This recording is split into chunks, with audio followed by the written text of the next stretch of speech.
अच्छा इधर देखो 10th क्लास, एक क्वेश्चन पूछा हुआ है स्टूडेंट ने। क्वेश्चन ये है, हमारे पास एक रेक्टेंगुलर स्लैब दिया हुआ है, ठीक है, प्रोबेबिलिटी का क्वेश्चन है। कोई भी क्वेश्चन करते समय पहले क्वेश्चन को समझ लो आराम से, ठीक है। अब हमें डाइस फेंकना है। एक सर्कल भी दे रखा है, डायमेंशन सबकी लिखी हुई है। ये रेक्टेंगल है जिसकी लेंथ 6 मीटर है और ब्रेथ 4 सेंटीमीटर है। ये सर्कल दे रखा है जिसका डाया आपको यानी डायमीटर 2 मीटर दे रखा है, ठीक है। आ रही बात समझ में? तो इसका रेडियस 1 मीटर हो जाएगा। हमने एक डाइस फेंक रहे हैं, इसके ऊपर एक डाइस फेंक रहे हैं, तो हमें बतानी है प्रोबेबिलिटी कि डाइस इनसाइड द सर्कल गिरे। समझ में आ रहा नहीं आ रहा है? ठीक है।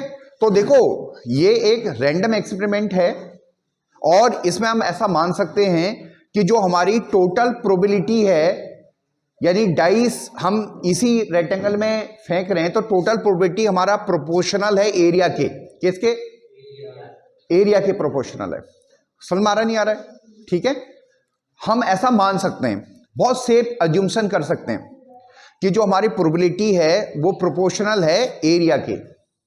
सर्कल का एरिया जितना बड़ा होगा, डाइस का उस सर्कल के अंदर आने के प्रोबेबिलिटी ज्यादा होगी। यू गॉट माय पॉइंट ना?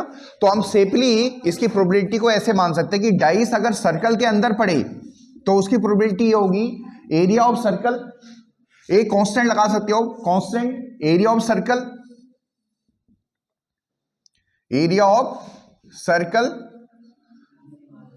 अपॉन नीचे एक कांस्टेंट और एरिया ऑफ रेक्टेंगल,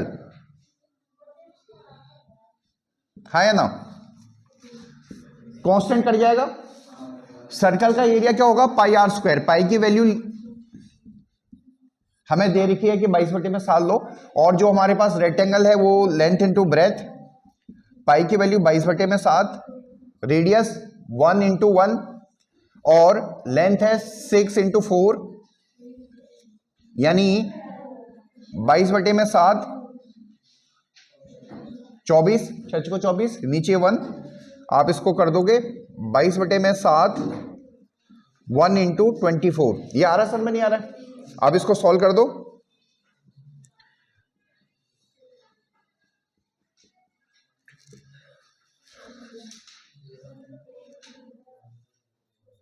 इतना आंसर, ठीक है। गॉट इट ना? आया सर में?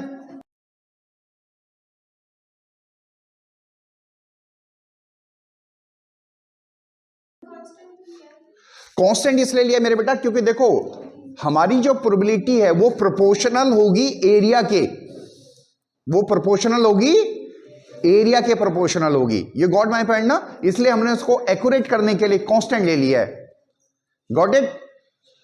समझ में आया?